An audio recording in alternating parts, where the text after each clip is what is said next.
Mosley, Rowden, Thompson Raider, Trent. We have a quorum, so first thing we're going to hear today is Senate Bill 1483 from Senator Bean. Senator Bean, proceed when you're ready.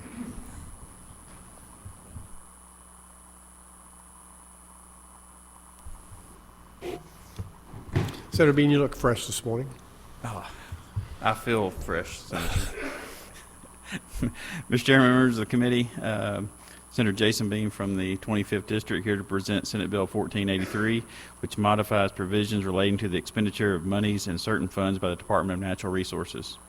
Senate Bill 1483 would make some changes to how the Department of Natural Resources funds are handled. Right now, unused funds in the Department's Natural Resources Protection Fund subaccounts are swept into the state's General Revenue Fund. These subaccounts are funded by permit fees, and most of these fees are based on emissions. So when companies reduce their emissions, their fees are also reduced. Enough businesses have reduced their emissions to the point where DNR is predicting a revenue shortfall. Now companies that have achieved lower emissions are basically being punished and asked to increase their fees to fund DNR's programs. As emissions continue to decline in the future, we need to find long-term solutions so that we don't constantly raise fees and place undue burdens on Missouri businesses. Under Senate Bill 1483 and starting July 1st, 2025, unused money in the subaccounts of the Department's Natural Resources Protection Funds would no longer automatically revert to the General Revenue Fund. This would keep the permit fees and budget money in the appropriate Natural Resources Protection Fund subaccount to be used for protecting our state's air, water, and land resources. Senate Bill 1483 would also transfer 5% of the state's general revenue sales and use tax generated from electrical power distribution, which comes out to be around $3 million, to the air pollution permit fee subaccount of the Natural Resources Protection Fund. I want to be clear, this is not a tax increase. Instead, it's just a transfer of a small portion of the existing sales and use taxes collected and remitted by utility companies. These two changes would protect targeted investments in the protection of our state's resources for years to come. With that, I'd be happy to take any questions, but I think there's some really good witnesses coming up to explain this more. Thank you, Senator. Any questions? Senator Esslinger.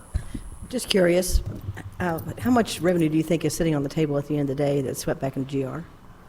I'm not 100% Ballpark? sure. You might need to ask Okay. some people coming up behind Thank me. you. Any other questions? Seeing none. How many people want to testify in favor of this bill? How many opposed? Okay, first coming up in favor, please come forward.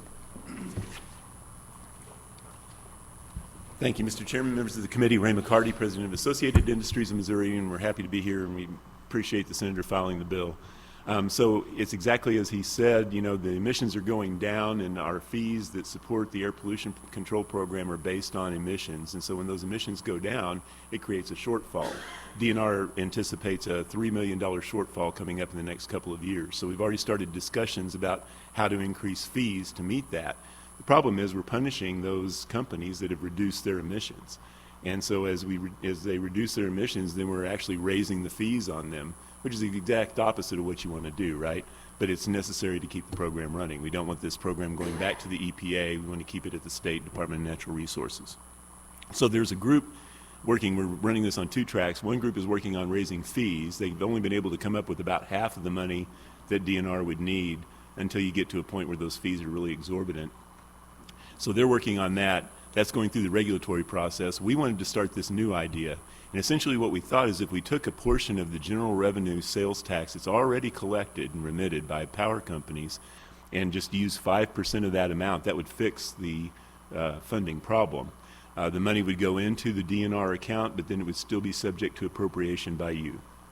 So essentially what we're doing is we're saying let's use some general revenue to help support this program that we know is vital and necessary to keep the air clean. That also does another thing. Rather than having the law of diminishing returns where the emissions are going down and you're collecting less, if you use the general revenue sales tax, then that helps protect against inflation. So inflation will actually help raise those amounts that are going into the fund because we do it on a percentage basis. To your question, Senator Esslinger, the amount that DNR can identify that's been swept out of their funds totals about $6 million, and it happened over about 6 years. There was about $1 million each time, And what happens is they just kind of take a look at the checkbook at the end of the fiscal year and transfer the money that's in there. You know, it's like if you did that with your business or your home, you wouldn't last very long because there are things that are committed.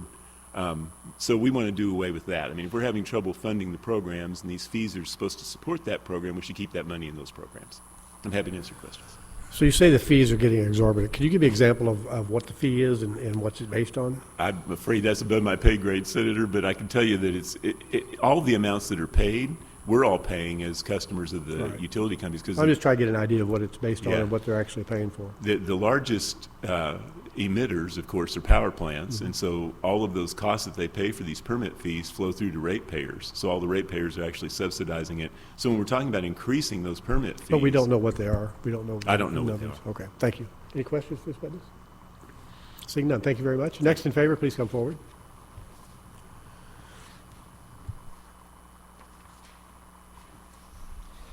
Mr. Chairman, Shannon Cooper today representing Missouri Forest Products Association. I know our executive directors work closely with Ray on this, and we agree with everything he says, and I probably can't answer many questions, but I'll be happy to try. Thank you. Thank you. Any questions for this witness? Seeing none, thank Thank you. you. Next in favor, please come forward.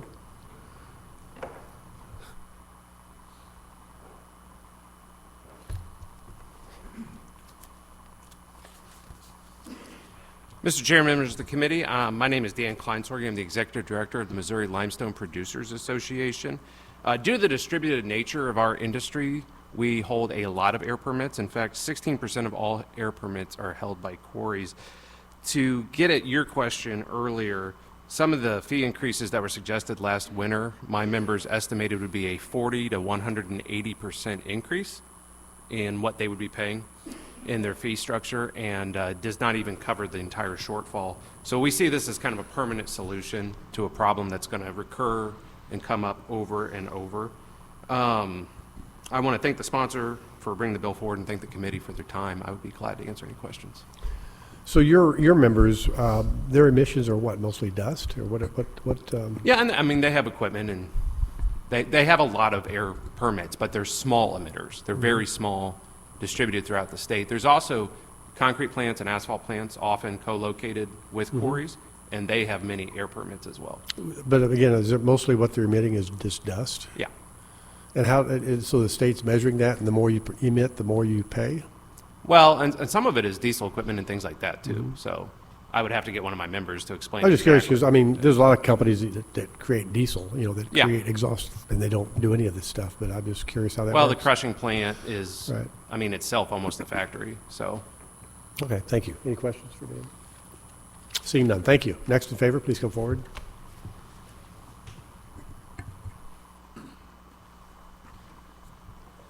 Mr. Chairman, members of the committee, Morgan Mundell with the American Council of Engineering Companies of Missouri. Just to go on record in support of the bill, many of my members provide consulting services for Mr. Kleinsorge's members and other members of the business community. So just to go on record in support of the bill, be happy to answer any questions. Questions? Seeing none. Anybody else in favor? Anybody in opposition? Anybody for information purposes?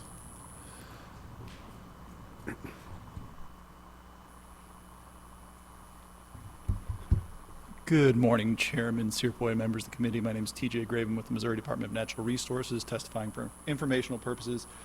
Just wanted to note that the department has not identified any concerns in implementing the provisions of this bill, and wanted to thank the sponsor for being willing to consider an alternative approach to funding the programs that implement Missouri's clean air law and reduce pollution. Thank you for your time. Thank you. Any questions for this witness? Seeing none, would you do me a favor, come by my office? I'd like to talk about some of these questions I've had. Yes. Thank you. Anybody else for information purposes? That will conclude the hearing on Senate Bill 1483, and that will conclude the Commerce Committee hearing today. Thank you for coming.